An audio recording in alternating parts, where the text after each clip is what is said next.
दोस्तों पिछले दिनों जंतर मंतर में जो कुछ हुआ हम सब ने देखा, और उसके पीछे का कारण यही था कि हमारे देश की सबसे बड़ी एग्ज़ाम में से एक नीट, जिसमें करीब 22 लाख लोग बैठते हैं, उसका पेपर लीक हो जाता है। और उस पेपर लीक के चलते करीब 22 बच्चों को अपनी जान से हाथ धोना पड़ता है। 22 बच्चे अपना जीवन ख़त्म कर देते हैं। और उसके चलते फिर ये प्रोटेस्ट हुआ। और इस बात की हमें खुशी होनी चाहिए कि आज के जो युवा पीढ़ी है, जिनको हम जेनजीज बोलते हैं, वे लोग अपने हक के लिए लड़ना जानते हैं। वे अपने हक के लिए लड़े और उन्होंने उसकी अकाउंटेबिलिटी सरकार से करवाई। तो ये एक बहुत अच्छी चीज़ है। सबके व्यूज़ इसमें अलग अलग हो सकते हैं। कुछ लोग कहते हैं कि इसमें बहुत गालियाँ दी गई, एंटी नेशनल चीज़ें की गई। कुछ लोग कहते हैं कि नहीं, ये अकाउंटेबिलिटी ज़रूरी थी। तो आपके अपने व्यूज़ इसमें हो सकते हैं। पर इन सारी चीज़ों में एक जो प्रश्न, एक जो चर्चा जो पीछे छूट गई है, वो ये है कि 22 बच्चों ने अपनी जान दी सिर्फ एक एग्ज़ामिनेशन के पेपर के लीक होने की वजह से। ना इसका मतलब ये नहीं है कि एग्ज़ाम का पेपर लीक होना कोई एक साधारण बात है या ये एक्सेप्टेबल है। इसका ये मतलब कहीं नहीं है।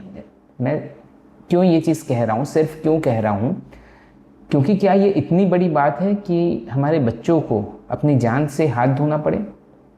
शायद नहीं। तो नो डाउट हम as citizen of this country, as voter of this country, no doubt कि हमारी विक्ट्री है कि हमने गवर्नमेंट से अकाउंटेबिलिटी ली।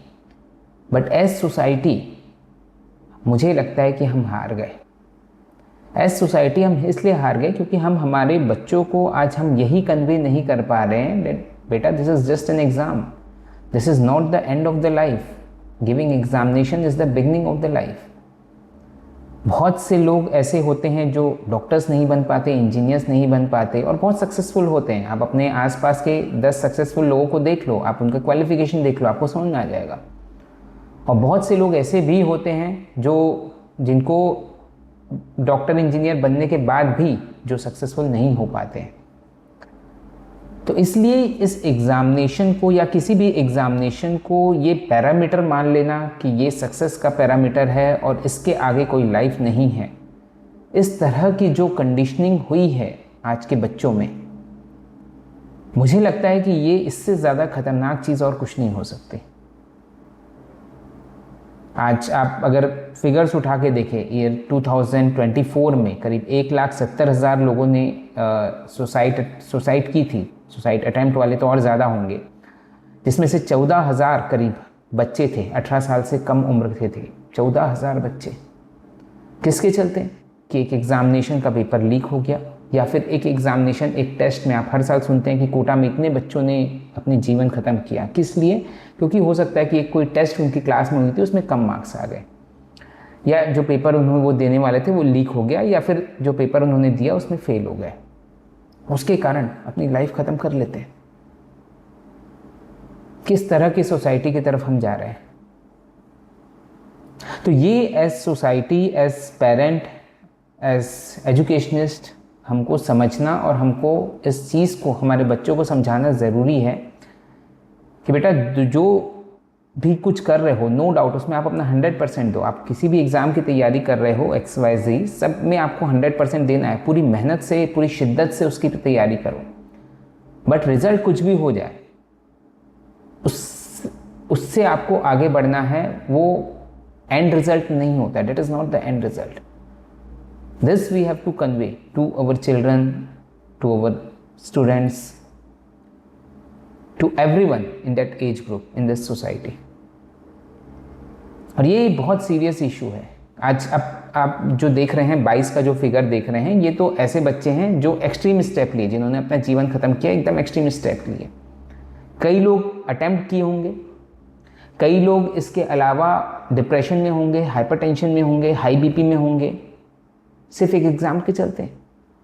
अभी उनके सामने पूरा जीवन खड़ा है उनका, और आज उस पर्टिकुलर एक एग्ज़ाम या फिर एक टेस्ट के चलते आज वो अपना शरीर खराब कर रहे हैं, अपना जीवन खराब कर रहे हैं। तो ये जो कंडीशनिंग जो हो रही है ना, इस कंडीशनिंग को रोकना बहुत ज़रूरी है। इस कंडीशनिंग को लेके अवेयरनेस फैलाना बहुत ज़रूरी है डेट कोई भी चीज़ आपके जीवन से बड़ी नहीं हो सकती। तो यही चीज़ मैं आज आप सबसे कहना चाहता हूँ, अपील करना चाहता हूँ कि जब भी आप, एक तो अपने बच्चों पर अपनी महत्वाकांक्षाएं मत थोपें कि आपका जो सपना था वो आपके बच्चे पूरे करेंगे, ऐसा नहीं होता है। दूसरा, अगर आप अपने बच्चों को महत्वाकांक्षी बना भी रहे हैं तो साथ साथ में आप उनको ये भी सिखाएं कि बेटा महत्वाकांक्षी होना सिर्फ ये नहीं है कि आप जो चीज़ आप सोच रहे हैं, आप जैसा जैसा सोचे हैं, लाइफ को जैसी प्लान किए उसी तरह से लाइफ चलेगी। बहुत सारे उसमें डाउन मोमेंट्स भी आएंगे, उससे कैसे उभरना है वो चीज़ भी हमें सिखानी पड़ेगी। आज हम सिर्फ उन्हें सक्सेसफुल होने की ट्रेनिंग दे रहे हैं, फेलियर होने की कोई ट्रेनिंग नहीं दे रहा है कि बेटा फेल अगर हो जाए तो उसके बाद क्या करेगा है। तो महत्वाकांक्षाएं भरना बच्चों में कुछ गलत नहीं है, पर अधूरी महत्वाकांक्षाएं भरना बहुत गलत है कि अधूरी हम बस यही सिखा रहे हैं कि भाई बेटा यही होगा लाइफ में, तुमको यही करना है, इसके अलावा और कुछ नहीं है, या सक्सेसफुल होना ही है, उसका कोई ऑप्शन नहीं है। फेलियर भी एक ऑप्शन होता है और उस फेलियर से कैसे बाहर आना है, कैसे निकलना है, ये भी आज हमें हमारे बच्चों को सिखाना चाहिए, कन्वे करना चाहिए। आप सभी ने पेशेंटली इसको सुना। आप सभी को जय श्री कृष्ण, जय हिंद।